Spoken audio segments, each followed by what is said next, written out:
Bonsoir à tout le monde. Donc, moi, je m'appelle Jade Lingard, je suis journaliste à Mediapart, mais nous sommes surtout ici pour écouter Anne de Bréjas et Lucas Chancel. Donc, Anne de Bréjas, tu es économiste de l'énergie, tu travailles à EDF, tu es spécialiste du marché de l'électricité, et il faut quand même le dire parce que c'est pas rien que d'être spécialiste du marché de l'électricité au vu de la complexité de la chose. Donc vous avez une spécialiste du marché de l'électricité, si vous avez des questions tout à l'heure. Tu es porte-parole de Sud Énergie, et donc tu fais partie des personnes qui ont coordonné cette brochure, L'énergie est notre avenir, socialisons-la, qui est en vente à l'entrée. Et tu es vraiment la cheville ouvrière de l'organisation du débat de ce soir, auquel Lucas Chancel a accepté de participer, et on en est très content. Donc Lucas Chancel, tu es prof à Sciences Po, tu co-diriges le laboratoire sur les inégalités mondiales, et tu viens de publier ce livre fort passionnant, Énergie et inégalité, une histoire politique. Donc au Seuil, c'est pas la peine que je le montre, puisque ces livres sont à l'entrée de la salle, si vous souhaitez les feuilleter ou en faire l'acquisition. Donc, le débat de ce soir, comme vous l'avez peut-être vu, s'intitule « À l'heure des prédateurs, comment reprendre le contrôle des énergies ?» Et ça va vraiment être le sujet de la discussion entre Anne et Lucas ce soir. Comment on fait comment les citoyens, citoyennes peuvent faire pour reprendre le contrôle sur l'énergie. Et je propose de commencer tout de suite avec toi, Anne, en te demandant, en introduction à la discussion qui va suivre, on se fixe à peu près 1 heure de discussion pour avoir ensuite un petit temps d'échange avec vous. Donc pour commencer, Anne, faut-il démarchandiser l'énergie? Et pourquoi? Merci Jade, bonjour. Oui, il faut démarchandiser l'énergie. Quand on parle de démarchandisation, ça veut dire qu'il faut sortir la logique de profit de ce secteur. Alors, je tiens à dire en préambule on est axé sur l'énergie, mais pour ma part, je parle surtout d'électricité, sachant que l'électricité, ça va être l'énergie qui constituera la plus grande, ça constituera la plus grande part de l'énergie demain, puisque il faut décarboner complètement notre énergie qui aujourd'hui est à 60% carbonée. Et pour décarboner, il y a essentiellement de l'électricité à base de renouvelables ou éventuellement de nucléaire, un peu de biomasse qui est très mal en point, plus un peu de chaleur.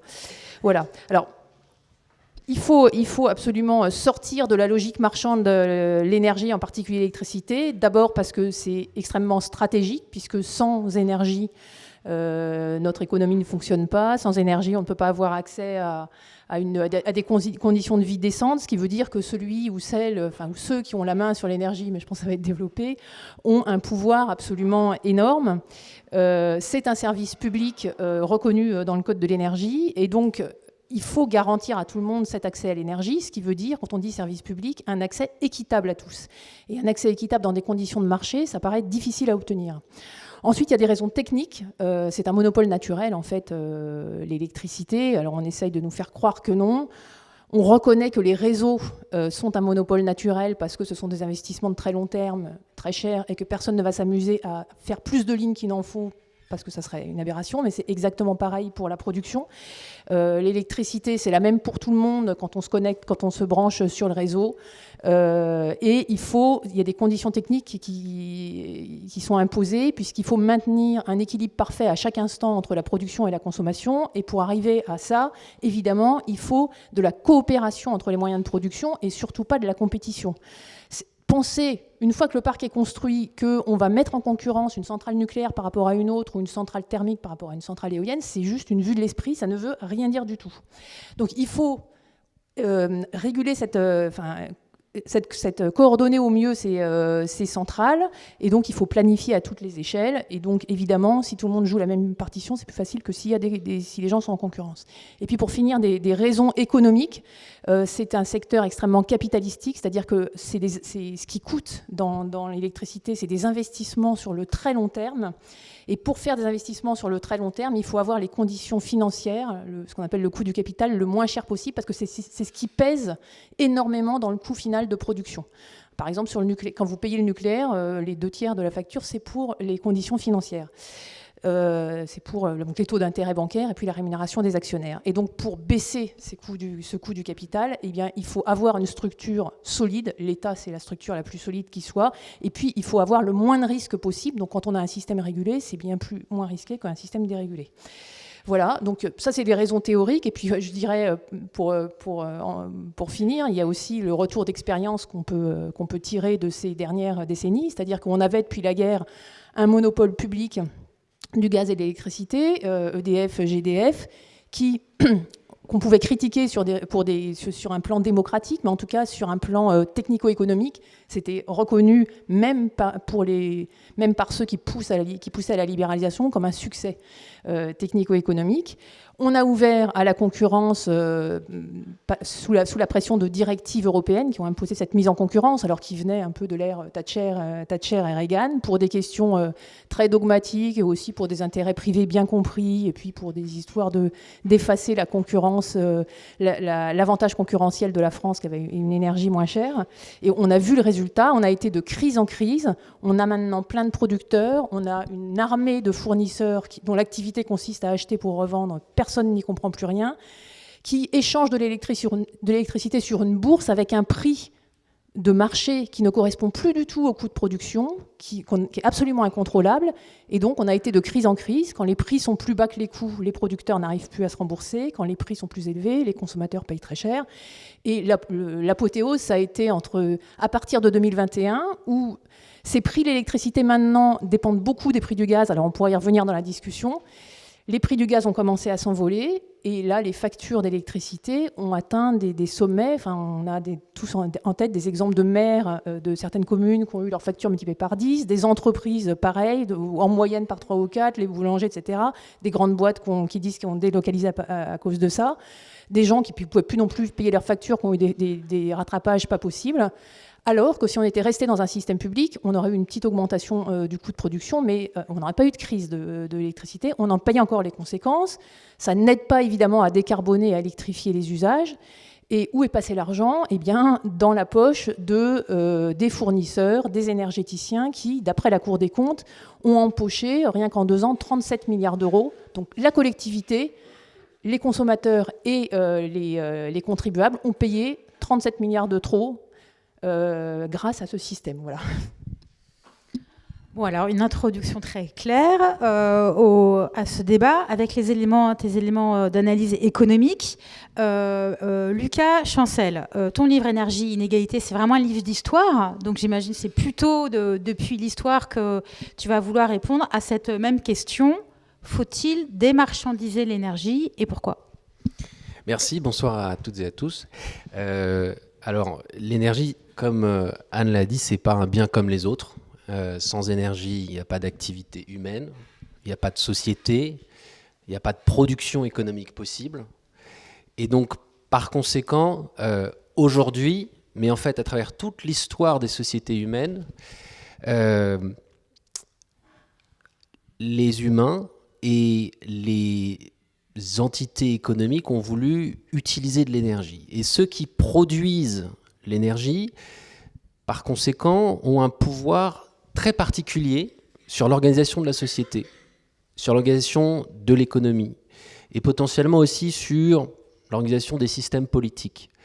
Puisque c'est un bien qui est tellement essentiel, ceux qui contrôlent l'accès à ce bien vont pouvoir organiser de différentes manières la répartition des richesses, comment la société va produire tel ou tel type de bien, et potentiellement, ceux qui contrôlent l'énergie peuvent aussi contrôler le système politique.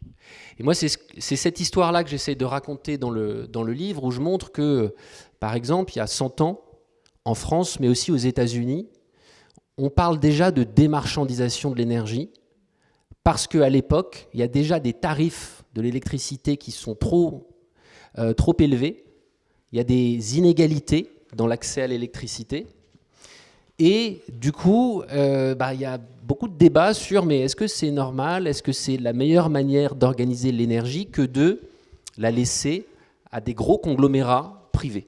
À l'époque, par exemple aux États-Unis, sont des grandes entreprises privées qui produisent l'électricité, qui la distribuent. Et ça, les Américains à l'époque vont trouver que c'est pas normal. Alors d'une part, tout le monde n'est pas raccordé à l'électricité.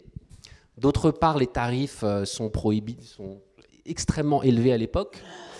Et puis, il y a une peur que tout ça crée des rentes. C'est-à-dire que si on paye très cher, il y a des gens qui empochent la marge. Et ces rentes, ça peut créer de gigantesques fortunes. Et ces gigantesques fortunes peuvent avoir des conséquences néfastes sur l'économie et sur la vie politique. Et c'est précisément ce que Roosevelt va critiquer dans son New Deal. Il dit « Moi, je ne veux pas que l'énergie soit sous contrôle privé ». Et c'est pour ça qu'il va vouloir socialiser l'énergie. Moi, c'est un terme que je préfère même à démarchandiser, parce qu'il est plus positif. Dans démarchandiser, on utilise le terme de marchandiser. Dans la socialisation, il y a cette vision de projection. Et la socialisation de l'énergie, donc qui est une forme, qui est une démarchandisation, elle peut vouloir dire plusieurs choses, et en réalité, elle a pris plein de formes dans l'histoire. Donc elle a pris la forme des nationalisations, et on va fêter dans 2 mois et quelques jours les 80 ans de la nationalisation d'EDF-GDF. C'est la loi du 8 avril 1946, nationalisation de l'énergie. Mais il y a d'autres manières de démarchandiser l'énergie.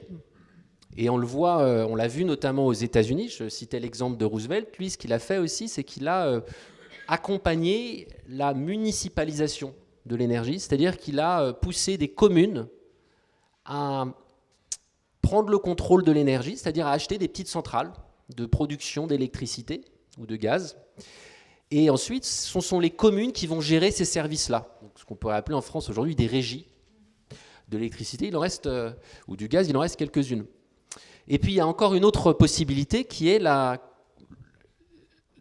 le fait de pousser les coopératives, qui est une autre forme, selon moi, de socialisation de l'énergie. Et donc là, ce sont les usagers eux-mêmes qui vont prendre le contrôle des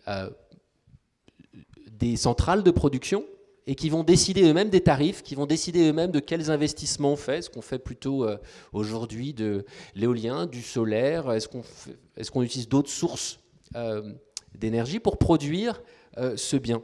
Donc, faut-il démarchandiser? Moi, je pense que dans une logique de réduction ou de contrôle des inégalités, oui, clairement. Et d'ailleurs, c'est l'un des grands sujets au XXe siècle de débat, de conflit politique, cette question de démarchandisation ou de socialisation de l'énergie.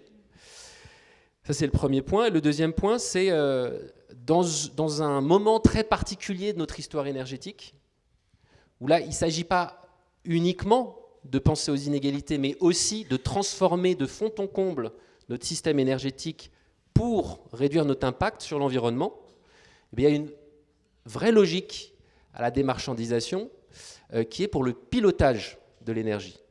Et en réalité, à travers l'histoire de l'énergie, on observe aussi que les politiques, les sociétés, les partis de gauche, mais pas que, ont démarchandisé ou ont socialisé dans une logique de pilotage de l'économie. Ça, c'est le deuxième point. Et le troisième point, je vais faire très court, très très court, c'est dans une logique de souveraineté. Et en réalité, si en 1946, les socialistes, les communistes se mettent d'accord avec les gaullistes, c'est sur cet argument-là. Les socialistes et les communistes, ils veulent socialiser pour des raisons de justice sociale, aussi pour des raisons de souveraineté, et ils vont se trouver cet accord avec les gaullistes sur la question de la souveraineté. Et donc, dans un moment où à la fois on veut penser les questions de justice sociale, de pilotage de l'économie et de souveraineté, ça fait 3 bonnes raisons de penser à la socialisation ou à la démarchandisation de l'énergie. Merci. De toute façon, on va revenir sur cette notion de souveraineté dans la discussion parce qu'elle est quand même très importante. Anne, de ton côté, si on réfléchit donc à cette optique de démarchandisation, de socialisation de l'énergie, quelles sont pour toi les pistes, les options, les voies les plus souhaitables et comment y parvenir ? Oui, c'est un petit peu l'objet effectivement de ce livre, c'est de proposer une solution pour la soumettre au débat et pour faire avancer le débat. Alors d'abord, je voudrais dire que ce débat, il est confisqué depuis très longtemps. Donc après cette crise vraiment majeure où tous les consommateurs, tout le monde ont dit on ne peut plus rester comme ça ne fonctionne pas du tout, ça n'a toujours pas été possible de remettre, ne serait-ce qu'en débat, la possibilité de sortir de la marchandisation de l'électricité, de sortir des marchés de l'électricité. La seule chose, le débat est resté confiné partout à quelle forme de régulation pourrait-on avoir sur le marché. Or, nous, on a mis une proposition sur la table détaillée depuis longtemps déjà maintenant, qui n'a rien de révolutionnaire, qui n'a rien de radical, qui est extrêmement simple à mettre en place. Ça consiste à revenir à un monopole public. Alors, quand je dis monopole public, c'est au sens large. Je ne dis pas que c'est forcément tout étatique. Il peut y avoir des formes locales, il peut y avoir des formes coopératives. Mais quand je parle de monopole, c'est on sort la concurrence et on sort la logique de profit. Donc un monopole public qui reste français, à la maille française, enfin à la maille de tous les pays qui le souhaitent, à vrai dire, qui resterait intégré dans le marché européen pour gérer les échanges. Alors ça veut dire quoi le monopole public ? Ça veut dire, une propriété publique des moyens de production, et en fait c'est ce point qui fait le plus une opposition majeure. Pourquoi une propriété publique des moyens de production ? Parce que, comme c'est très capitalistique, quand les propriétaires des moyens de production sont privés, ils demandent une rentabilité qui est élevée et à la fin, ça coûte excessivement cher à la collectivité. D'autre part, c'est plus difficile à piloter, à maintenir cet équilibre quand on a plein de producteurs qu'il faut inciter à produire exactement la bonne quantité avec un prix plutôt que si on a un système public. Donc voilà, ça c'est une propriété publique des moyens de production, une exploitation. Donc le fonctionnement du parc au jour le jour par un opérateur centralisé, un opérateur unique à l'échelle française. Ça ne veut pas dire qu'on ne peut pas avoir plein de petites productions décentralisées, mais l'opérateur, le chef d'orchestre, disons, il doit être centralisé. Alors à vrai dire, parce que c'est lui qui va définir, donc c'est un gros, qui est chargé un petit peu de l'optimisation, qui doit définir à chaque instant quelle centrale démarre et pour quelle quantité. Et ça, quand on a la vue, la main et la connaissance très précise de toutes les centrales qui ont des contraintes extrêmement fines, c'est beaucoup plus facile et ça donne un meilleur résultat que si chacun a sa petite centrale avec juste, ne voit qu'une partie du problème et ne connaît des autres que ce qui retranscrit dans un prix de marché. Ça donne des moins bons résultats. Et ça, c'est démontrable mathématiquement, c'est moins bien, quoi. Donc un opérateur public, donc c'est vraiment plus efficace de manière démontrable. Et puis une tarification publique. Ça aussi, c'est le troisième levier. Alors ça, il y a plus de débats là-dessus. Il y a eu des propositions de loi, notamment pour faire un tarif réglementé unique pour tous, c'est-à-dire ce qu'on avait avant en fait. On avait des tarifs bleus pour les particuliers et jaunes et verts pour les entreprises. Parce que ça, c'est pareil. Enfin, le débat n'arrive pas à percer, mais on ne peut pas, soit on décide que c'est un service public et dans ce cas-là, qu'on veut que tout le monde y accède dans les mêmes conditions et il n'y a pas 50 solutions, il faut faire la somme de tous les coûts de production qui sont très divers. Les centrales, il y en a certaines, dans l'hydraulique par exemple, certaines produisent à 300 € du mégawattheure quand d'autres produisent à 30. Et pourtant, on a besoin de tous les moyens de production. Donc il faut mutualiser, faire la moyenne et répartir entre tout le monde. Si on est dans une optique de marché avec les offres de marché comme on a aujourd'hui, c'est de la négociation de gré à gré et il y a des gagnants, il y a des perdants. Et bon, en général, les perdants, évidemment, ce ne sont pas les plus gros, on va dire. Et puis, il y a un côté aléatoire. Enfin, ça ne va pas du tout, quoi. Et en plus de ça, à nouveau, quand on ne sait pas quels vont être les revenus, que c'est négocié, que ça dépend de la bourse, ça fait des revenus complètement instables. Et donc, pour garantir les investissements, c'est vraiment beaucoup plus difficile. Donc, voilà nous, ce qu'on dit en termes publics. Juste, en fait, l'idéal d'un point de vue technico-économique, ça serait un monopole public européen. Parce que c'est à l'échelle européenne que se fait l'équilibre. Mais ça, bon, on est conscient que alors il faudrait un consensus. On n'est pas prêt d'y arriver. C'est politiquement extrêmement difficile. Et puis, ça pose aussi des questions de souveraineté. Mais par contre, dire... On met des monopoles publics, en tout cas en France et dans les pays qu'ils souhaitent, et on continue à utiliser le marché juste pour se coordonner avec les autres pays. Donc, c'est-à-dire que le marché, la bourse européenne continuerait à vivre sa vie comme aujourd'hui, sauf qu'elle verrait en France un seul acteur qui est l'opérateur public. Ça, c'est vraiment pas compliqué à mettre en place. Ça remet pas en cause ni la construction européenne, ni les échanges. On a entendu sans arrêt dire mais les gens qui demandent de sortir du marché, c'est irresponsable, on va se déconnecter de nos voisins, on sera dans le noir. Enfin, c'est vraiment un mensonge éhonté. On l'a entendu de la part de ministres, de la part de toutes les radios et télé, etc. Donc voilà, ça ne remet pas en cause non plus la construction européenne, ça remet en cause rien du tout. Et alors, ce n'est pas non plus complètement un retour arrière, parce qu'on a eu aussi la critique, c'est un retour au monopole d'EDF, qui pouvait effectivement avoir des critiques démocratiques. Il y a des différences là-dedans, c'est-à-dire qu'il faut effectivement prendre en compte les erreurs du passé, notamment le caractère peu démocratique des choix qui étaient faits.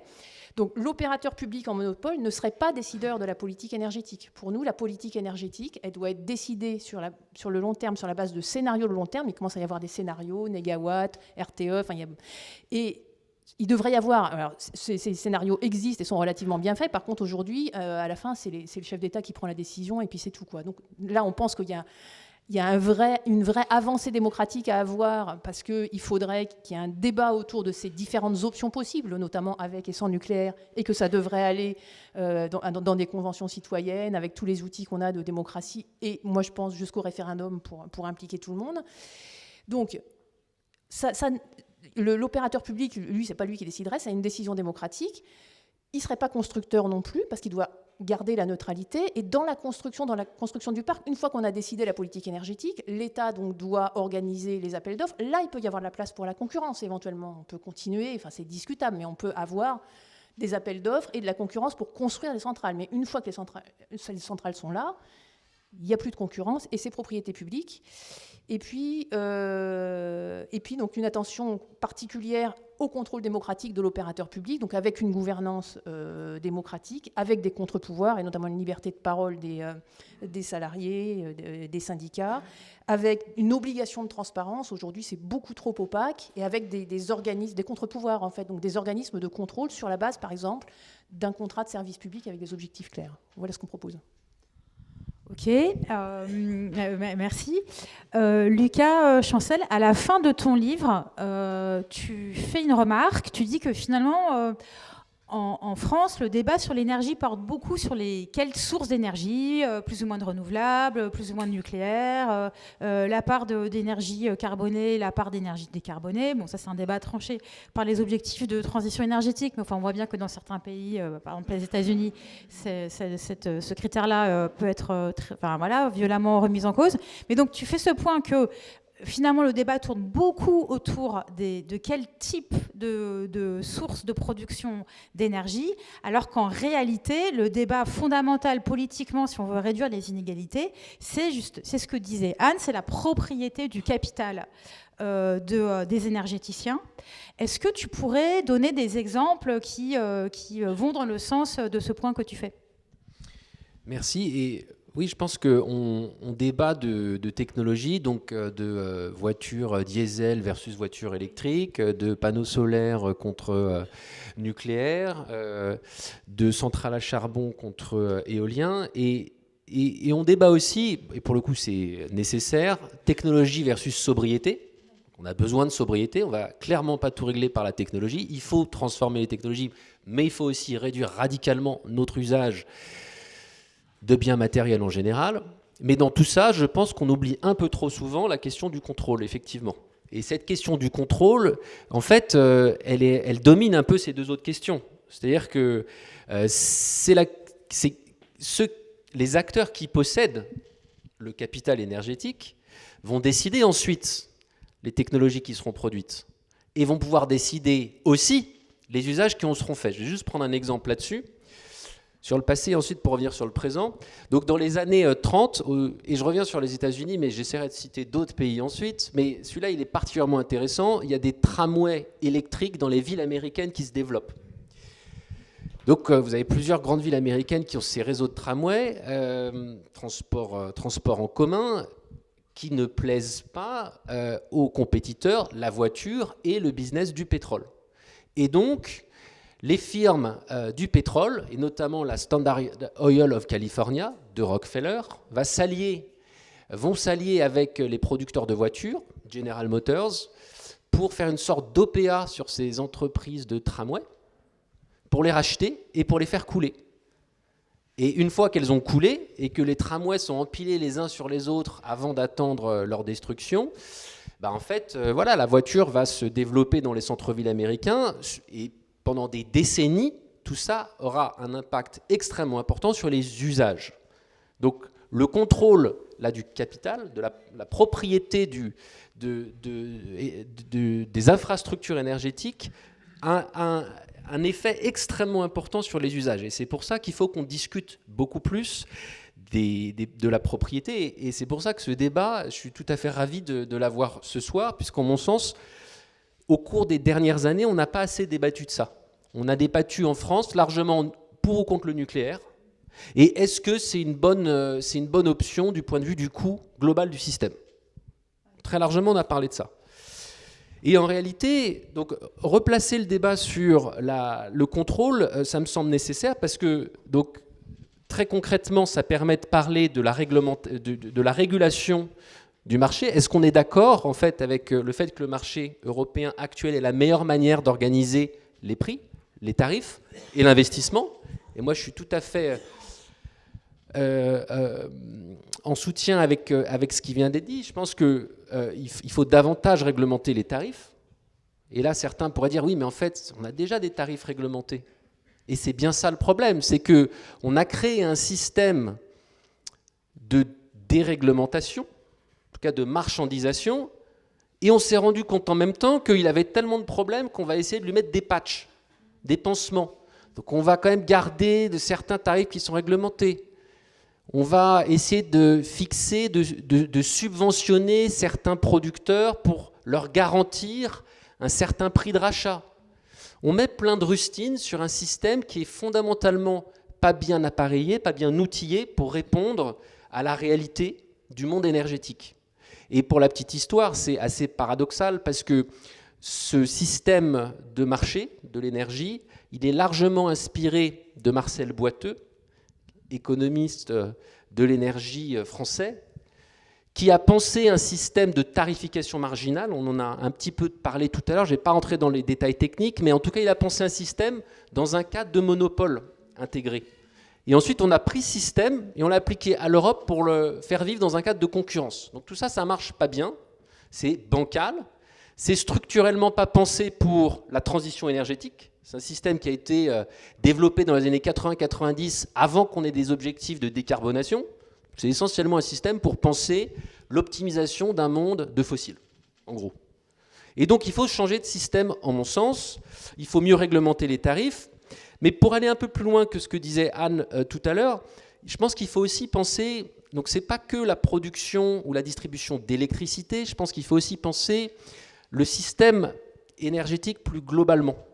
Et notamment la production d'éoliennes, la production de batteries électriques. Aujourd'hui, tout ça n'est vraiment pas pensé dans une logique de planification. Et je pense que démarchandiser, socialiser, c'est aussi tout à fait en lien avec une logique de planification de l'industrie énergétique. Et typiquement, dans le secteur des batteries, dans le secteur de l'éolien, on a quelques entreprises au niveau européen qui pourraient grossir davantage, qui pourraient être compétitives au niveau international, qui pourraient nous aider à atteindre nos objectifs, sauf qu'elles manquent de financement, elles manquent de soutien, elles manquent de cadre clair, et donc on a besoin de planifier davantage. Et ça, c'est un autre élément concret pour avancer, c'est une planification industrielle qui pourrait passer, peut-être qu'on en discutera plus tard, je vais juste lâcher le mot là maintenant, mais par un fonds souverain pour la transition énergétique. Donc en gros, des moyens de financement publics pour soutenir ces entreprises-là.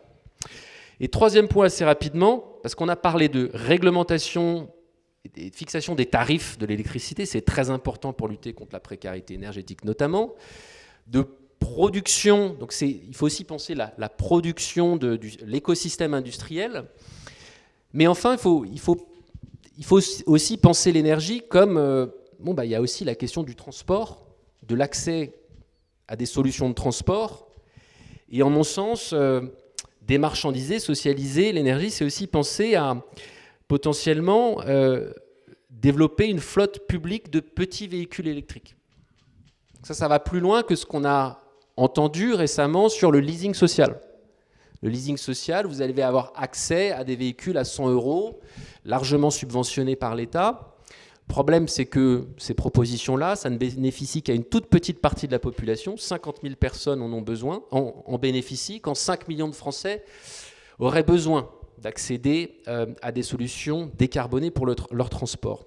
Donc ça, c'est une autre manière de penser la socialisation et la démarchandisation, c'est mettre à disposition, dans une logique de service public, des solutions de transport décarboné. Et donc ça, c'est une troisième proposition concrète, en mon sens, pour démarchandiser l'énergie, c'est créer un accès, dans une logique de service public, à des petits véhicules électriques. Et en mon sens, c'est quelque chose qui peut permettre de déverrouiller pas mal de tensions liées à la transition énergétique, qui est perçue par une grande partie des habitants des zones périurbaines ou du monde rural comme ça va être un coût supplémentaire pour elles. Et donc ça, c'est vraiment, en mon sens, important. Ce n'est pas uniquement les tarifs de l'électricité, c'est aussi penser les objets qui nous permettent d'utiliser l'énergie au quotidien. Et Anne, tous les deux, mais notamment toi, Anne, tout à l'heure, quand tu parlais donc de cet horizon de socialisation de l'énergie, donc quand même, hyper concrètement, ça passerait par une forme de réappropriation du capital des industriels, que l'on parle de la production, mais que l'on parle aussi, pourquoi pas, ce que déroulait Lucas Chancel à l'instant, y compris production, pourquoi pas, de petites voitures électriques, d'éoliennes, etc. Ça pose quand même, dans une situation où ces industries aujourd'hui sont largement des industries privées, ça pose quand même la question de comment on finance un éventuel rachat de capital de ces industries. Comment est-ce que c'est quoi les scénarios de financement que tu envisages, que tu défends, qui permettrait de rendre opérationnel et concrète ce mot d'ordre de socialisation, dans un contexte d'économie budgétaire, que voilà, c'est pas peine de faire un dessin aux gens dans la salle.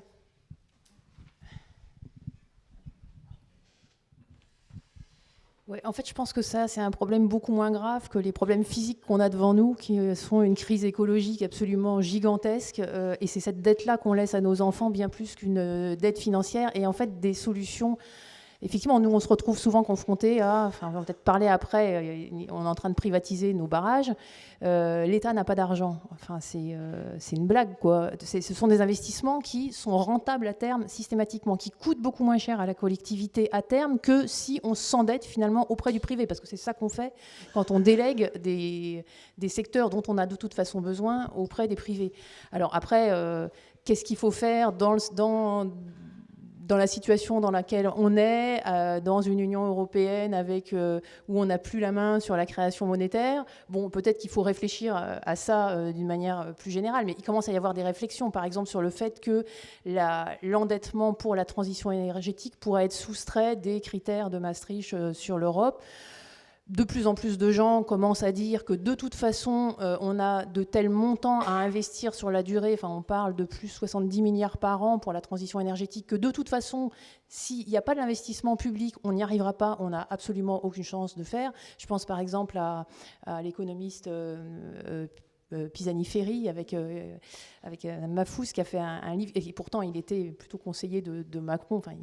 Donc voilà, ça commence à un peu diffuser. Je pense qu'il y a des solutions simples aussi. Par exemple, aujourd'hui il y a le livret A qui est rémunéré en dessous de 2%, alors que quand on s'adresse au privé, on est plutôt autour de 10% de rémunération. Il n'y a qu'à faire des livrets publics garantis par l'État et on trouvera du financement. Donc en fait, la vraie réalité des choses, c'est qu'on a en face de nous des forces, des gens, des groupes financiers qui ne veulent pas perdre la main sur un secteur qui est ultra rentable. Et voilà, donc je pense qu'on a vraiment des solutions relativement simples et que si on ne mène pas cette bagarre là-dessus, on n'arrivera pas à faire une transition énergétique. On n'a pas le choix.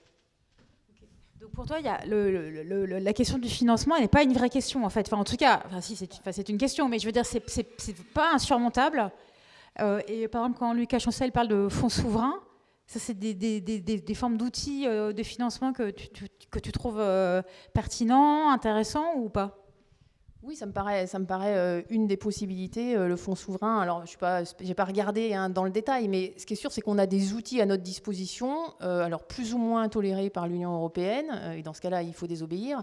Mais je pense que, à nouveau, c'est la seule solution. C'est-à-dire que si on s'adresse au privé, on sait qu'on n'arrivera pas à faire la transition. Donc, et j'étais tout à fait d'accord avec toi, Lucas, c'est-à-dire c'est pas seulement la question de l'électricité, il y a aussi tous les processus de fabrication de développement des filières renouvelables où on a pris un retard considérable. On est complètement à la merci aujourd'hui de la Chine parce qu'on a mené avant tout une politique guidée par le marché où on a refusé de protéger, il y a aussi la question d'une forme de protectionnisme, protéger un peu les industries européennes pour qu'elles ne soient pas en compétition directe avec des pays qui, eux, subventionnent ou qui ont des coûts moins élevés. Et puis, au-delà, donc tu as parlé d'exemple de la voiture électrique, enfin, il faut absolument mettre des moyens de tout autre ordre dans les transports en commun. Il faut avoir une politique publique volontariste pour faire en sorte que l'avion soit remplacé par le train. Aujourd'hui, ça coûte moins cher et c'est plus simple de prendre l'avion que de prendre le train. Et on continue à fermer des gares et on continue à subventionner l'avion. Et je peux prendre un autre exemple aussi sur la rénovation énergétique. Donc le bâtiment, c'est un consommateur important d'énergie, donc d'émissions de gaz à effet de serre. Tout le monde sait qu'il faut rénover, isoler les bâtiments. C'est incontournable. Alors, on a des objectifs très élevés et on rate complètement les cibles, beaucoup plus que sur les questions de développement des renouvelables. Pourquoi ? Parce qu'on laisse faire le marché, parce qu'on dit c'est aux gens de se débrouiller dans un marasme d'aides, de pointillistes, que tu appelles ça des rustines, c'est exact, enfin, ou des patchs d'aides extrêmement compliquées. C'est à eux d'avancer l'argent, c'est à eux de sélectionner des artisans dont une partie et ne fait pas les choses correctement, donc ils se retrouvent après avec des malfaçons. C'est des investissements pour eux sur de la très longue durée, alors que si l'État développait une filière, au moins pour faire la formation, pour labelliser les artisans, pour faire le suivi, donc la maîtrise d'ouvrage, pour réceptionner les travaux et pour financer, parce qu'au bout du compte, à nouveau, c'est toujours rentable, on y arriverait. Donc là, c'est même pas un problème technique, c'est vraiment un problème d'organisation. Et je rebondis aussi sur ce que tu disais. Effectivement, on ne parle que des choix, ce qui est important aussi, est-ce qu'on va vers le nucléaire ou vers le renouvelable et jamais d'organisation.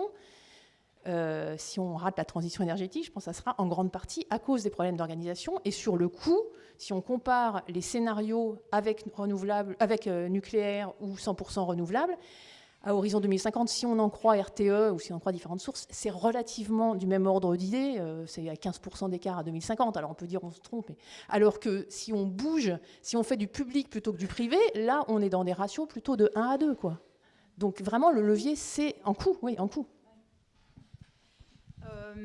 Est-ce que dans ton livre, tu donnes plusieurs exemples de pays qui ont des actifs publics énergétiques dans l'optique de rendre cette discussion, de donner des exemples pour rendre la discussion plus concrète, quoi, et qu'on voit plus facilement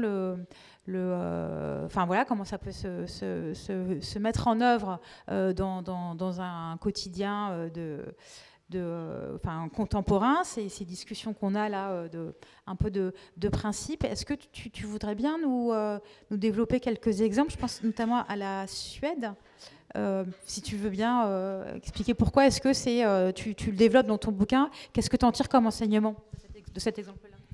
Alors je vais répondre sur la Suède, puis après je vais revenir sur la question du financement plus largement. Mais donc sur la Suède, en fait c'est un pays qui a fait un choix dans les années 70 de dire on va arrêter de se chauffer au fioul et on va développer un service public local de chauffage urbain, donc des tuyaux qui sont alimentés par des petites centrales à chaleur, qui elles-mêmes sont alimentées par de la biomasse, par des biodéchets, par du bois. Alors on peut discuter, le bois, il n'est pas toujours bien géré de manière renouvelable, mais ça c'est des choses qu'on peut et qu'on doit régler. Mais en tout cas, ce sont les communes qui ont développé ces infrastructures-là et qui les possèdent et qui les gèrent. Et ça, c'est extrêmement intéressant. C'est-à-dire que la Suède aurait pu prendre un tout autre chemin, un chemin qui a été pris par d'autres pays, notamment en Europe de l'Est, de dire c'est le secteur privé qui va développer ces petites centrales à chaleur. Non, là, c'est les communes, dans une logique de social-démocratie scandinave locale. Et donc, l'État a accompagné les communes, donc à travers des prêts à taux préférentiels, des réglementations, pour dire c'est vous qui allez gérer tout ça, dans une logique proche des citoyens. Et là, on a une création de richesse, de valeur, de capital, possédé par les communes, donc par les citoyens, et ça me semble extrêmement intéressant. Et d'ailleurs, ça n'existe pas qu'en Suède, aux États-Unis aussi, il y a eu un mouvement de municipalisation d'une partie de l'électricité. En France, on a quelques régies communales qui nous restent. C'est des choses qu'on peut éventuellement développer. Il faudrait faire un petit changement réglementaire, mais qui est mineur par rapport à l'ampleur des changements qu'il y aura à faire. Et je vais revenir sur l'ampleur des changements qu'il y a à faire, et notamment sur les questions de financement. Puisque pour décarboner, on a besoin, c'est à peu près les chiffres que Anne citait, de l'ordre de 70 milliards d'euros par an, 90 milliards dans certaines estimations. Grosso modo, c'est 2 à 3 points de PIB. Alors qu'est-ce que ça veut dire? Je vais juste mettre ça en relation à une évolution historique fondamentale qui est la suivante. En 1910, les pays riches, comme la France, socialisaient, c'est-à-dire taxaient et redistribuaient 10% de leur PIB. Aujourd'hui, on est à 45 ou 50% selon les pays. On est passé de 10 à 45-50. Et là, on nous dit, en fait, c'est impossible de rajouter 2 points supplémentaires pour gérer le plus grand problème écologique que l'humanité ait jamais eu à gérer. Donc là, il y a des petites incohérences, mais qui sont liées en fait à des visions idéologiques du monde, et notamment une vision qui est de dire 45-50% du PIB taxé et redistribué, c'est beaucoup trop. C'est impossible d'aller au-delà. Mais en réalité, l'histoire au XXe siècle nous a montré qu'on n'a pas pu passer de 10% du PIB socialisé à presque 50%, voire plus dans certains pays. Et tout ça, ça s'est fait en démocratie, ça s'est fait avec une prospérité économique fondamentale qu'on a vue. Et ça s'est aussi fait, hélas, avec des dégâts environnementaux.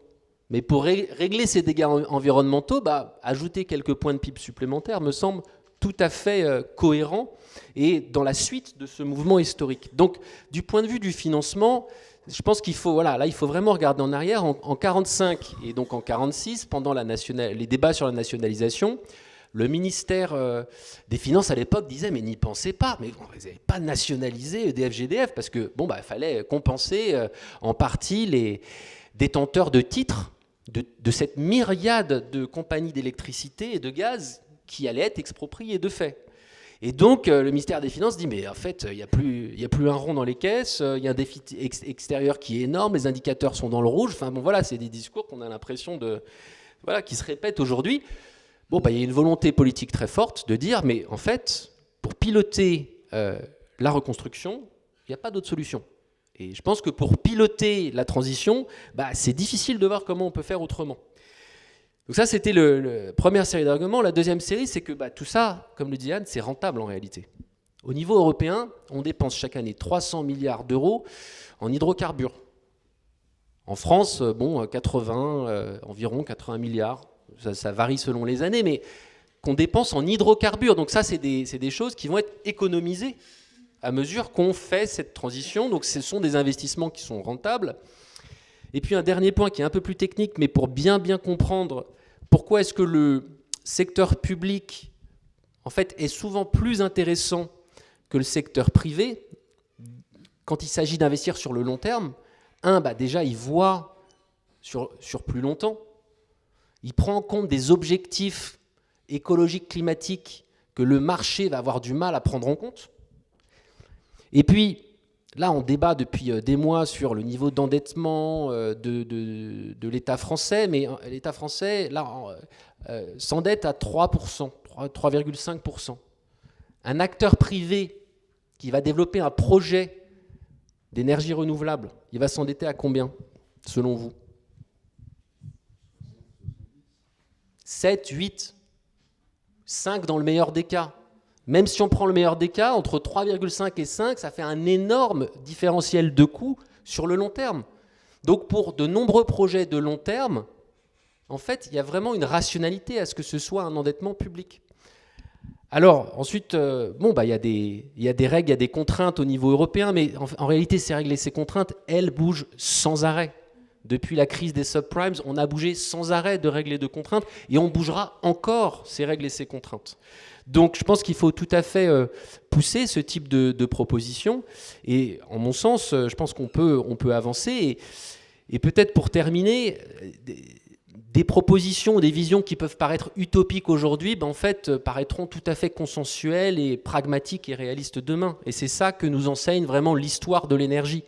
C'est-à-dire qu'en 1930, la nationalisation de tous les énergéticiens français, il y en a des dizaines sur le territoire à l'époque, ça paraît complètement utopiste. 20 ans plus tard, ça devient une réalité, et aujourd'hui, ça paraît, en tout cas, ça a paru au XXe siècle ensuite totalement banal. Merci. Et alors, on a un autre exemple qui est tout à fait d'actualité aujourd'hui en France, c'est la question des barrages, de l'énergie hydraulique, qui a fait l'objet d'une proposition de loi qui a été votée, si je ne me trompe pas. Non, jeudi. Qui passe la semaine prochaine. Donc, je vais et qui est un sujet sur lequel tu as beaucoup travaillé, Anne.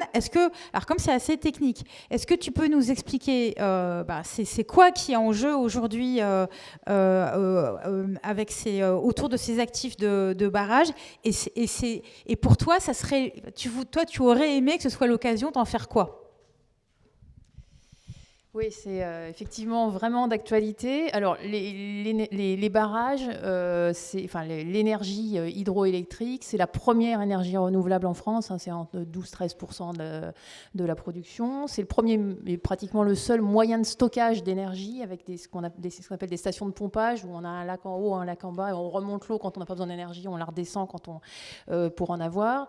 En plus, les barrages, ils stockent 75% de l'eau de surface, et les usages sont multiples. C'est pas seulement l'électricité, c'est aussi l'irrigation, c'est aussi la navigation, c'est aussi des usages touristiques, et puis des enjeux environnementaux. Et on sait qu'avec le réchauffement, le dérèglement climatique, on va aller de plus en plus vers une raréfaction de la ressource et une augmentation des usages. Quand on voit ce qui se passe en Espagne, où on parle de guerre de l'eau, on sait que c'est ultra sensible et ultra stratégique. Donc il y a un enjeu aussi de souveraineté. Il y a des enjeux de sûreté aussi très importants. Un barrage qui cède, c'est une catastrophe humaine et matérielle.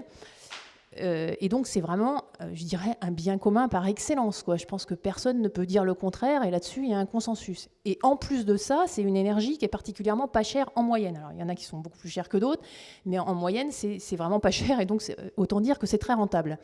Bon, comme c'est un bien commun, la propriété des barrages a toujours été quasiment toujours publique, propriété d'État. Donc aujourd'hui, les barrages, sauf les plus petits, sont propriété d'État, et leur exploitation était concédée. Donc c'était des contrats de concession, comme il y a par exemple sur les autoroutes, mais c'était concédé à EDF, qui était le monopole public. Et puis quand il y a eu cette ouverture à la concurrence de l'énergie, l'Europe a poussé à ce qu'il y ait des concurrents vis-à-vis d'EDF, et donc on a passé, pratiquement donné, les barrages sur le Rhône à la Compagnie nationale du Rhône, et au même moment, Engie, donc ex-GDF Suez, mais maintenant privé, est entré au capital de la Compagnie nationale du Rhône en 2003 à peu près. Et puis on a passé aussi la Chem, qui était à la SNCF, à Engie aussi. Donc on a déjà aujourd'hui à peu près un quart de la production qui est déjà concédée à du privé, avec une rentabilité que la Cour des comptes a dénoncée comme excessive sur la période 2003-2020. Et depuis 2020, quand on voit l'envolée des résultats de la CNR et de la Chem, et qu'à peu près tout est redistribué sous forme de dividendes, on comprend bien que ça ne s'est pas amélioré. Alors pour EDF, c'est plus compliqué parce que c'est assez opaque. Bon, enfin, à l'évidence, c'est quelque chose de très rentable, quoi. Donc, avec l'ouverture des marchés, donc on en a une partie a échappé à EDF, mais surtout la Commission européenne a commencé à dire, écoutez, ce sont des entreprises maintenant sous statut privé en concurrence, donc il faut remettre en concurrence les concessions quand elles arrivent à échéance, et là, ça commence à arriver à échéance. Donc, on a fait, nous, un gros travail de lobbying, on va dire, pour expliquer que c'était vraiment pas une bonne idée de mettre en concurrence, et il y avait un consensus politique là-dessus. Personne ne voulait mettre en concurrence la concession sur les barrages. Sauf qu'on était donc dans une espèce de position attentiste, qui n'était pas très favorable, parce qu'à tout moment, l'Union européenne pouvait exiger cette mise en concurrence, et donc ça n'aidait pas à faire les investissements utiles. Donc, nous, on a dit, mais il y a une solution, c'est exactement comme l'eau dans les villes, par exemple. Soit c'est mis en concurrence via des appels d'offres, soit c'est la ville qui gère directement son eau. Ça s'appelle la régie. Et ben là, c'est exactement pareil pour les barrages. Et là, pour le coup, c'est même pas, il n'y a même pas d'incompatibilité. C'est prévu dans le droit européen, c'est compatible avec le droit. Il n'y a qu'à faire une régie, ou plus exactement une quasi-régie, c'est-à-dire qu'on passerait par une entreprise publique pilotée par l'État. Donc il y a eu une proposition de loi d'abord sénatoriale faite par les Verts en 2021 là-dessus, sauf que ce que ça implique, c'est que comme c'est un monopole, comme pour tout monopole, il y a ce qu'on appelle un principe de spécialité pour garantir que les revenus de l'activité soient bien au bénéfice des usagers ou réinvestis dans l'activité et ne servent pas à aller prendre des parts dans je ne sais pas quelle activité ou des parts de marché ailleurs. Il y a un principe de spécialité qui fait que la quasi-régie, elle doit être dédiée à l'hydroélectricité. Ce qui veut dire séparer EDF, séparer la partie hydraulique d'EDF, et puis intégrer la CNR et la CHEM. Et alors là, levée de bouclier des exploitants, parce que, donc évidemment, Engie qui ne voulait pas voir perdre une vache à lait, et aussi EDF qui se comporte aujourd'hui comme une entreprise privée comme une autre, c'est-à-dire qu'elle cherche à maximiser sa marge. Malheureusement, en grande partie accompagnée par les grands syndicats du secteur. Et donc, il y a eu un blocage, et donc ce projet n'est pas passé. Et donc, on continue, nous, à défendre cette proposition-là. Et EDF a eu une idée géniale qui était de dire, puisque si on est en concession, il faut remettre en concurrence, on va changer de régime, on va passer en régime d'autorisation, où la différence essentielle, c'est un moindre contrôle public, il y a moins de contrôle public sur les barrages. Il y a un transfert de propriété ou des droits de propriété. Donc, par exemple, l'État ne pourra plus imposer de faire des investissements dans le secteur. Donc, il n'a plus la main sur le développement de cette filière. Et puis, comme ça, comme on sera en régime d'autorisation, c'est bon, tout est bon. Alors, nous, on a dit non, enfin, on ne peut quand même pas accepter cette forme de privatisation, accepter cette perte de contrôle public. Mais ils sont arrivés à entraîner tout le monde. Et là, il y a une proposition de loi qui a été déposée et qui, a priori, on espère un miracle, mais pour l'instant, il y a en gros LFI et les Verts eux, ils sont sur la quasi-régie, mais les autres, le RN, on ne sait pas trop. Mais voilà, donc ça risque de passer, ce qui veut dire une privatisation complètement à contre-courant de ce qu'il faudrait faire. Et là, on ne peut même pas dire c'est de la faute de l'Europe, c'est vraiment la France qui décide.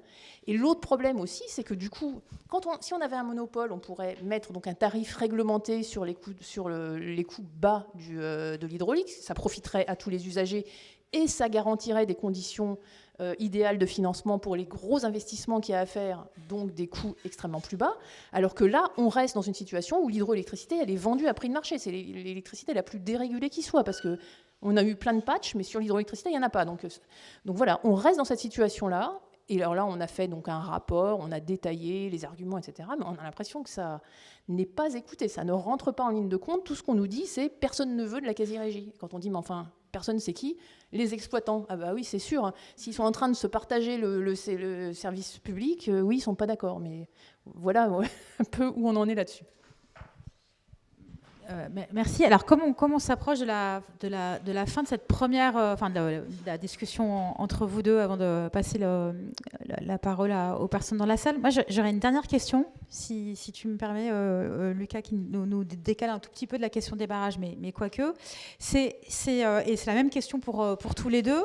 C'est la question quand même des contradictions inhérentes à ces réflexions sur les modèles énergétiques, entre d'un côté les impératifs que vous avez bien expliqué, de planification de la production et aussi finalement des usages, je pense que vous avez bien décrit, mais qui quand même mettent, et on comprend bien pourquoi, au cœur de leur projet les niveaux de production nécessaires, donc une approche finalement assez productiviste, et donc la contradiction entre un horizon de planification et socialisation des modes de production énergétique avec la nécessité de la protection des écosystèmes, mais aussi la protection de la ressource en eau.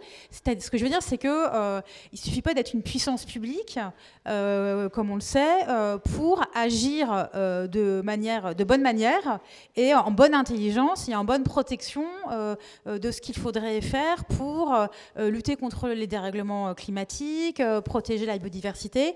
Et si je prends peut-être, parce que comme on parlait des voitures tout à l'heure, juste l'exemple de l'A69, de l'autoroute A69, on est complètement, toutes les coches, toutes les cases de l'évaluation de la politique publique, de l'intérêt général, etc., ont bien été respectées. l'électricité, la DUP, etc., etc. Il n'en reste pas moins que cette infrastructure donc soutenue à fond par l'État, même si c'est des financements privés, mais cette infrastructure financée à fond par l'État, en fait, elle est complètement écocidaire. Comment est-ce que vous, en fait, dans cette approche, par rapport à cet horizon de socialisation, de démarchandisation, vous avez réfléchi à ce qui serait une meilleure manière de faire avancer à la fois la planification de la production et meilleur respect des écosystèmes? Eh ben, je pense que c'est un point central, mais c'est une condition nécessaire et non suffisante. C'est-à-dire que demander à un acteur privé dont le but n'est pas la protection des écosystèmes, la réduction de la demande, parce que ça ne va pas franchement dans sa logique de maximiser le bien qui doit être vendu. Demander à un acteur privé de faire ça, c'est quand même compliqué, très difficile. Quand c'est un acteur public, c'est pas automatique, mais au moins c'est possible. Et après, il y a une série de conditions qui doivent être remplies pour que ce soit réalisé. Mais vraiment, je pense que, en mon sens, on a un peu trop parlé dans le débat public sur la transition d'usage du point de vue des individus, de baisse des consommations du point de vue des individus. On a mis la focale, la responsabilité sur l'individu. Consommez moins, faites attention, protégez l'écosystème.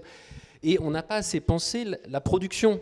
Donc moi je pense que, en fait, véritablement pour protéger les écosystèmes, pour réduire nos consommations, en fait il faut penser qui produit quoi. Et ça va nous permettre aussi de produire moins, de produire beaucoup mieux. Et dans certains cas, beaucoup moins. Et donc, très concrètement, en Suède, par exemple, ces communes qui fournissent de l'énergie, elles ont un mandat de service public communal de réduction de la demande. Donc, leur but n'est pas juste de produire des unités de chaleur, mais c'est aussi d'accompagner les usagers dans la réduction de la demande. En théorie, EDF a aussi un mandat avec l'État. Et je pense qu'on pourrait, là pour le coup, EDF il y a plein d'enjeux, de choses à améliorer, mais ça reste quand même un actif public. Ça, il faut quand même avoir ça en tête. Les Anglais ont complètement privatisé leur secteur électrique. Et bon, voilà, ils n'ont pas les mêmes outils, les mêmes armes qu'on peut avoir en France. Et donc, on est en droit de demander, par exemple à nos représentants à l'Assemblée nationale, d'exiger d'EDF davantage d'accompagnement sur la maîtrise de la demande, sur la réduction de la consommation d'énergie, puisque, en mon sens, c'est de ça dont on parle. On peut faire ça avec des acteurs publics, c'est extrêmement compliqué d'obtenir ça des acteurs privés. Et toi, Anne, sur ce point? Oui, je vais aller vite pour laisser la place au débat. Non, mais c'est une question compliquée. Il faudrait que la démocratie fonctionne mieux que ce qu'elle fonctionne. Mais je suis complètement d'accord avec ce que tu dis. Le système public, c'est une condition nécessaire, mais pas suffisante, quoi. Donc, comment on essaye de faire en sorte que la démocratie marche mieux?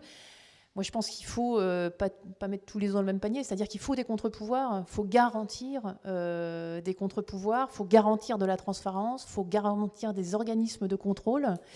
Et sur la planification, effectivement, il faut forcément se projeter sur le long terme et prendre des critères autres qu'économiques, quoi. Et on a tendance encore à être dans une société où le critère économique passe avant tout. Alors là, il faut vraiment changer le critère écologique devrait être majeur. Mais on commence à changer un petit peu là-dessus, à se demander, en se projetant sur le très long terme, plus combien ça va coûter, mais quelles ressources ça va utiliser, quelle force de travail, etc., quoi. Donc voilà, je pense que pour faire de la planification à long terme, ce qui est essentiel pour avoir des critères écologiques, on sait que le marché ne fonctionne pas. Enfin, même ceux qui défendent le marché disent il a un problème, le marché, c'est qu'il est myope, quoi. Donc voilà, c'est une question... Comment? Merci pour les... Donc voilà, je pense qu'on pourra peut-être compléter dans le débat, mais c'est sûr que c'est une question démocratique et compliquée. Ok, merci, merci beaucoup tous les deux. Je vais revenir sur cette question ensuite. Sur l'IA, en fait, ce qui est effrayant, c'est à quel point les producteurs d'IA ont compris qu'ils vont avoir besoin d'énergie énormément. Et donc, ils relancent aujourd'hui le nucléaire aux États-Unis pour soutenir leur centre de données. Donc, vous avez quand même Amazon, Facebook, Google qui ont signé des accords avec des producteurs de nucléaire pour relancer ou construire des réacteurs, et notamment dans le cadre de Microsoft, le réacteur qui est en face de celui qui a pété à 3 Mile Island à la fin des années 70, plus grosse catastrophe nucléaire civile avant Tchernobyl. Et donc tout ça, ça fait monter les prix. Et tout ça, en fait, c'est une sorte de retour en arrière 100 ans plus tôt. C'est-à-dire, vous avez des gros conglomérats industriels qui vont intégrer plein de choses en même temps, production d'électricité, production de services numériques, production d'autres choses. Et voilà, et là, le risque pour la démocratie et pour la planète, il est énorme. Et je pense qu'il y a une autre manière de lire ça, c'est-à-dire qu'eux, ils sont absolument dépendants de l'énergie. Et c'est pour ça qu'on a besoin de penser l'énergie comme un bien qui n'est pas marchand, pour choisir aussi qui peut avoir accès à cette énergie-là. Et il y a un risque aujourd'hui en France et en Europe, commencer par l'Europe, en fait, de laisser pénétrer ces acteurs sur le marché. Il y a un vrai risque de ça. Demain, ça va être, ils vont arriver avec des propositions de petits nucléaires modulables en disant vous, l'État français, vous n'avez pas de capacité. Voilà, vous n'avez pas de capacité d'investissement. Nous, on a énormément de cash. Parce que c'est ça aussi l'enjeu. Nous, on a énormément de cash. Investissons. Donc, c'est un sujet qui est tout à fait lié avec ce qu'on disait avant, c'est-à-dire ceux qui contrôlent l'énergie contrôlent la société. En contrôlant l'énergie, c'est aussi une manière de contrôler ces acteurs-là. Je voudrais dire aussi un mot sur l'IA. Je pense que c'est une très bonne question, mais je pense que ça va au-delà de l'IA. Donc je pense que l'IA, il y a des usages de l'IA qui sont certainement très utiles, notamment en médecine. Mais ce qui est sûr, c'est qu'on ne peut pas fournir en énergie toutes portes ouvertes une intelligence artificielle qui ne répondrait pas à des vrais besoins. Il y a toute une partie de l'IA qui sert à s'amuser pour l'instant, et si on laisse faire, ça va partir complètement, ça va être incontrôlable. Mais au-delà de ça, c'est l'ensemble des usages qu'il faut revoir. Et il faut parler de sobriété. Il faut, donc on l'a dit, réduire la consommation, et ça c'est un vrai combat qui progresse quand même malgré tout. Avant, il n'était même pas possible de parler de sobriété. Il faut sortir du dogme de la croissance, et ça, on est loin, c'est loin d'être gagné. Et donc, il faut vraiment se dire, partir des besoins, dire de quoi on a besoin réellement. Enfin, juste quelques chiffres. Aujourd'hui, on consomme à peu près 450 TWh d'électricité. Dans les scénarios prospectifs qu'avait fait RTE en octobre 2021, donc il voyait qu'en 2050, on serait plutôt à 650 TWh, donc une grosse augmentation malgré la baisse globale de consommation d'énergie, mais comme l'électricité remplace à peu près tout le reste, et disait ça va être difficile. On est dans une situation difficile parce qu'augmenter autant en peu de temps. Et là, il y a un nouvel exercice de remise à jour de cette prospective énergétique à 2050, et on est plutôt autour de 850 TWh. Donc si on n'en fait pas l'effort de réduire au maximum et de voir quels sont les vrais besoins, on ne s'en sortira pas. Et c'est vrai pour l'IA, c'est vrai pour l'aviation. On est toujours sur des scénarios de croissance, c'est complètement aberrant. Et on pourrait multiplier les exemples.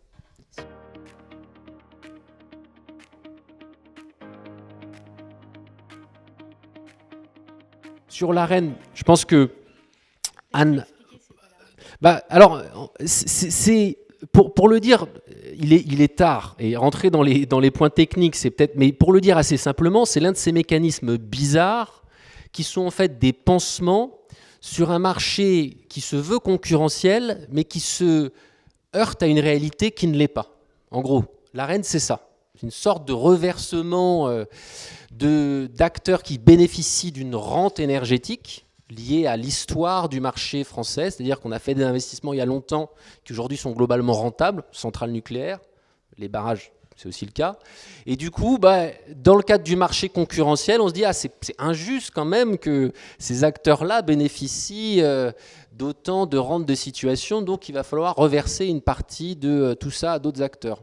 Donc l'AREN est supprimée, remplacée par un truc qui s'appelle le versement nucléaire universel, qui est une sorte de suite de l'AREN. Globalement, c'est le même principe. C'est un pansement sur un marché globalement bancal et pas adapté à la réalité de la situation. En fait, c'est ça qui est en train de se faire. Ça règle rien du tout sur la stabilité des prix. Potentiellement, ça peut même empirer la situation. Donc c'est pas une bonne nouvelle cette fin et ce remplacement de l'AREN. Anne, peut-être sur l'AREN aussi, qui est un de tes sujets. Oui, alors sur l'AREN et plus généralement aussi sur les tarifs réglementés de vente. Alors, ces tarifs réglementés de vente, qu'est-ce qui s'est passé ? Ils ont été retirés un peu de force aux consommateurs, c'est-à-dire que c'est un peu une plainte des fournisseurs, ce qu'on appelle alternatifs, des concurrents qui ne trouvaient pas de place face à EDF. Et donc, ça a été retiré pour les entreprises et pour les collectivités, alors qu'elles ne l'avaient pas demandé. Donc, il n'y a plus de tarifs réglementés pour les grandes entreprises. Et pour les particuliers et toutes petites entreprises, ils ont quand même, sous la pression sociale, laissé un encadrement, donc une régulation des tarifs, mais en changeant le mode de calcul. Et c'est absolument invraisemblable. C'est-à-dire que les tarifs réglementés de vente, avant, ils étaient calculés pour couvrir les coûts de production. Et maintenant, l'objectif, c'est ce qu'on appelle un objectif de contestabilité, c'est-à-dire que l'objectif des tarifs, c'est permettre à des fournisseurs alternatifs sans moyens de production de proposer une offre égale ou moins chère à EDF. Et donc, comment on fait ça ? Plutôt que de caler les tarifs sur les coûts de production, on les cale sur les coûts d'approvisionnement d'un fournisseur qui n'a pas de moyens de production. Comment il s'approvisionne ? Sur le marché. Donc on se retrouve aujourd'hui avec des tarifs réglementés de vente qui sont indexés sur le marché, et c'est pour ça qu'il a fallu que l'État intervienne pour éteindre l'incendie au moment de la crise, avec un bouclier tarifaire qui a coûté très cher à tout le monde, parce que les tarifs réglementés de vente étaient tirés par les prix de marché. Après, l'AREN, là-dessus, effectivement, je suis d'accord, c'est une glutte, une rustine, comme il y en a tant d'autres, c'est-à-dire que, effectivement, on est très très loin de l'épure du marché libre et non faussé. Il n'y a aucun moyen de production, par exemple, aucun investissement qui se fait sans garantie de l'État, sans rustine dans tous les sens. Donc, tu as expliqué quel était l'objectif, compenser le fait qu'EDF avait des moyens de production construits par la collectivité pas chers, et ça consistait en fait à imposer à EDF de vendre à ses concurrents un quart de sa production, c'est-à-dire ce qui correspondait à peu près à la part de marché des fournisseurs alternatifs, sur la base du coût de production. Mais le problème, c'est que c'était un prix plafond, donc ils n'avaient pas prévu le fait que les prix de marché puissent passer en dessous, et là, à ce moment-là, EDF vendait à perte. Bon, honnêtement, je sais que ça concentre beaucoup de critiques. Moi, j'ai toujours pensé que c'était vraiment pas le problème, et qu'à la limite, quand on écoute les consommateurs, ça les protège quelque part, parce que malgré tout, c'est un plafond de prix. Donc, quand les prix de marché s'envolent, il y a ce plafond de prix auquel les fournisseurs peuvent acheter leur électricité, et normalement, ils sont censés les répercuter sur les consommateurs. Alors, il y a des fraudes, mais ça reste quand même minime. Bon. Il y a plein de problèmes à l'AREN, notamment donc, le fait qu'il n'y a pas de prix plancher. Mais en tout cas, c'est pas ça qui a créé les problèmes et qui a fait vivre les fournisseurs. Dans tous les pays où il n'y a pas d'AREN, ils ont eu les mêmes problèmes. Et donc là, l'AREN, qui était vu comme un système transitoire, effectivement, est arrivé à échéance le 31 décembre 2025. Et ce qui a été mis en place, donc ce qui avait été négocié avec la Commission européenne, juste pour reprendre en 2 mots, après cette crise majeure, on nous a dit non mais c'est pas possible d'avoir des prix qui sont décorrélés des coûts, on va tout changer, etc. Résultat, 0, c'est-à-dire que si demain les prix du gaz reflambent, eh bien on sera exactement dans la même situation, voire pire qu'avant la crise, donc on n'a rien résolu. Et la seule chose qu'avait négocié la France avec l'Europe, soi-disant, c'était de pouvoir encadrer les coûts, les prix de vente du nucléaire, pas très loin du coût de production, pour faire bénéficier l'ensemble des consommateurs à ces moyens de production pas chers. Mais EDF n'en a pas voulu. C'est là qu'on voit un peu comment EDF s'est transformé. Elle a décidé que c'était plus rentable de vendre sur le marché.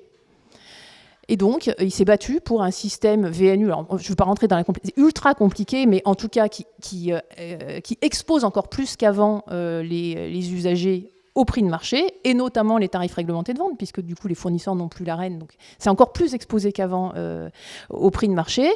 Et en plus de ça, en grand stratège, ils ont négocié ça au moment où les prix de marché étaient hauts. Maintenant, les prix de marché sont en train de repasser en dessous des coûts de production, donc je pense qu'EDF va appeler à l'aide l'État pour réinvestir. Tout ça pour dire qu'on est dans un marché qui n'a rien à voir avec un marché de libre concurrence. On est avec des acteurs, y compris EDF, qui se sont profondément transformés sous le coup, à mon avis, de cette situation de concurrence. Et donc, il faut se rendre compte que pour revenir à un système public, ça ne suffira pas de dire qu'on défend EDF, quoi.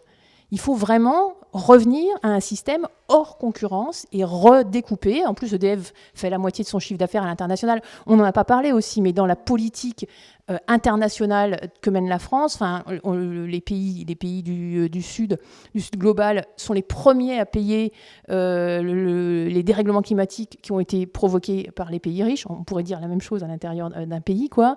Et en fait, on continue à essayer de gagner de l'argent sur leur dos plutôt que d'avoir une politique de coopération. Donc voilà, là-dessus, on est encore pire qu'avant.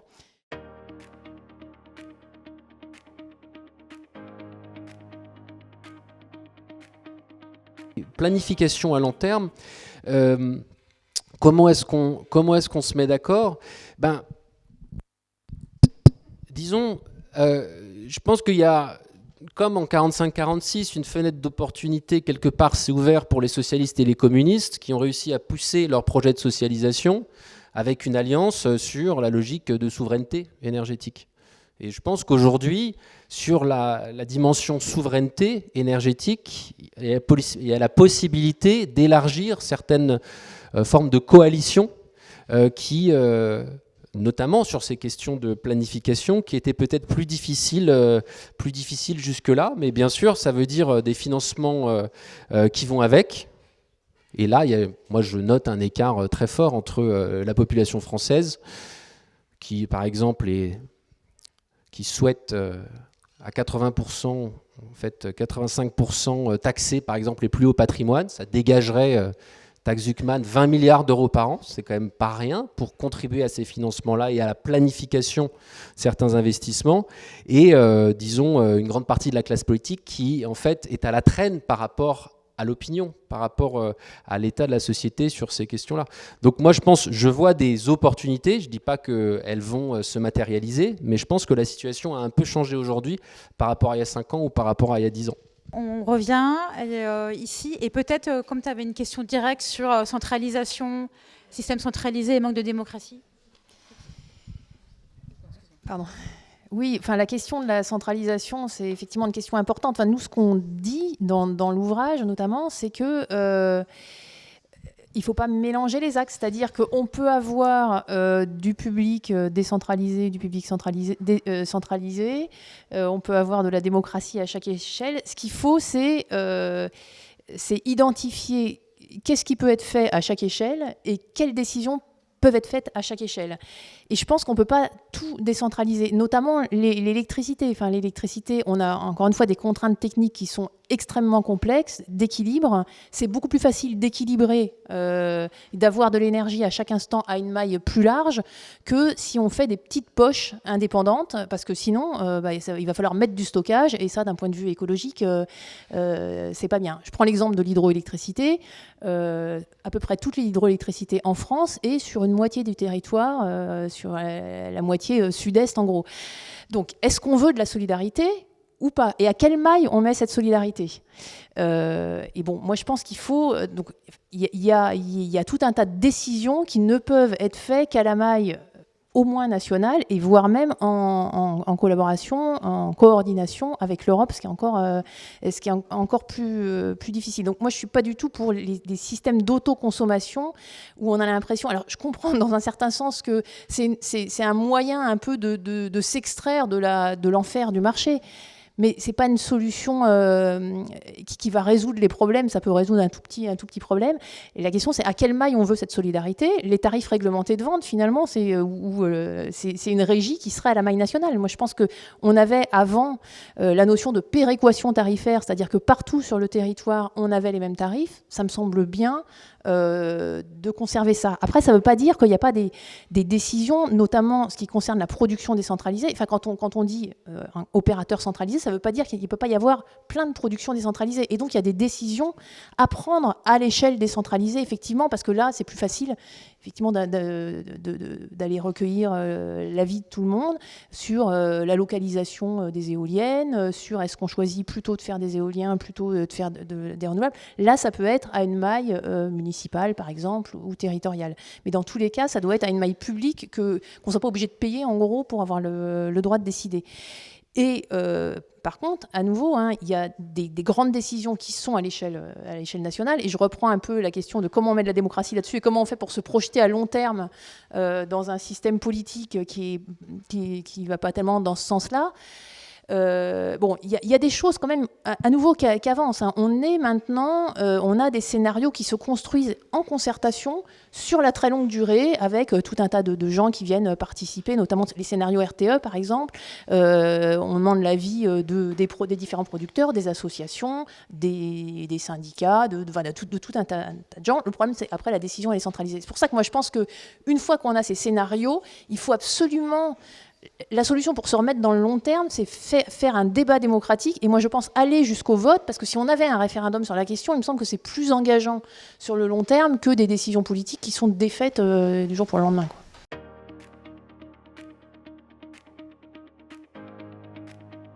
Peut-être sur la question quand même très importante de comment on fait pour que ce soit accessible aux citoyennes et aux citoyens, ce travail énorme de compréhension de comment ça marche, le système énergétique, le temps que ça prend en fait à mettre en œuvre concrètement ces socialisations. Qu'est-ce que ça vous évoque ?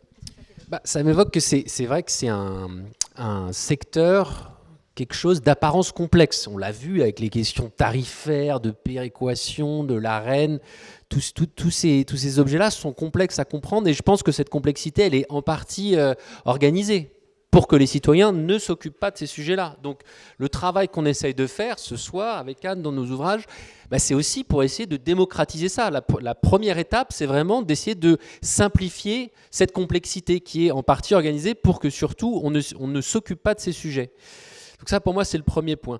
Le deuxième point sur centralisation et décentralisation, on peut combiner en fait des éléments du système centralisé pour piloter la planification de long terme et des éléments plus décentralisés. En fait, pour se nourrir de l'énergie citoyenne, je pense qu'on peut avoir des régies municipales qui vont produire un peu d'électricité qui sera reversée dans le réseau, mais qui sera ensuite pilotée à un niveau centralisé. Tout ça, on peut organiser. Donc on peut avoir ces deux bouts-là. Mais sur la question peut-être la plus fondamentale qui était, mais finalement, est-ce que tout ça, c'est pas juste une vaste utopie ? C'est là que l'histoire de l'énergie, elle est fascinante. Parce qu'en réalité, le monde dans lequel on vit, c'est un monde d'utopies qui ont été réalisées et concrétisées. Alors, il y a plein de choses qui ne vont pas bien dans le monde dans lequel on vit, mais sur certains secteurs, on vit en fait la réalisation d'utopies de ceux qui nous ont précédés. Et donc, vous rappeliez Jaurès, effectivement, qui veut nationaliser, socialiser les mines dès la fin du 19e siècle. Voilà, ça va se faire ensuite en 45-46. Les Britanniques, c'est la même histoire. Et je pense que pour sortir de cette sinistrose ambiante, il y a vraiment cette idée que on a besoin d'inscrire ça dans un projet de société plus large. Et ce projet de société, je pense que l'histoire de l'énergie nous montre que c'est comme ça que ça a pu avancer. C'est quand on a mis l'énergie au cœur du débat sur c'est quoi la société qu'on veut demain. Et pourquoi est-ce que l'énergie est aussi centrale ? Et que si on ne socialise pas l'énergie, on n'arrivera pas à faire le reste. On n'arrivera pas à démocratiser, on n'arrivera pas à réduire les inégalités. Donc je pense que tout ça, c'est absolument lié. Et peut-être un point pour revenir sur le débat très concret, sur la taxe Zuckman. Là, elle n'a pas été votée, mais juste rappelons-nous qu'il y a un an, le débat, c'était mais en fait, si on se met à taxer, à remettre un ISF, il y a la totalité de l'économie française qui s'effondre. En 6 mois, le débat, en mon sens, a largement évolué. Au niveau international, dans le cadre du G20, en fait, le Brésil a proposé de taxer les ultra-riches. Il y a 1 an et demi, en fait, ceux qui portaient ça étaient traités d'utopistes, de communistes, de dangereux radicaux. Et donc, en fait, le débat peut aussi changer assez rapidement sur certains sujets, sur certains objets. Et c'est ce qu'on voit aussi dans l'histoire de l'énergie, c'est que tout ça, c'est pas linéaire. Il y a des ruptures à plein de moments. Et ça peut finalement accélérer assez vite à partir du moment où on a un projet, où on a une vision commune.